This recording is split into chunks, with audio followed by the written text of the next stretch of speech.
Vamos a hacer un ejercicio que active nuestro hemisferio derecho e izquierdo de nuestro cerebro.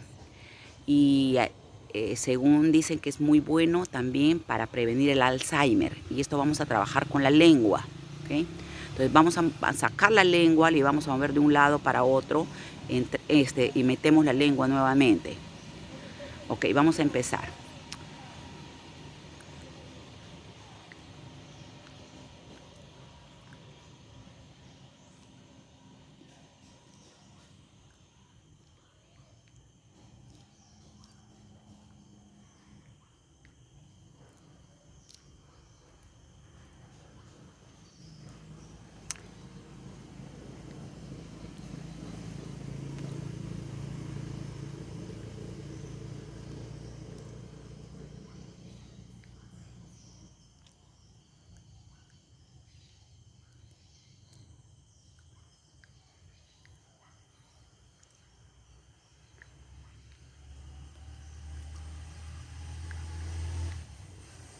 Bueno, hemos hecho 10 veces este ejercicio, así que hay que practicarlo también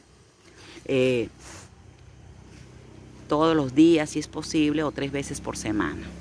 Chao.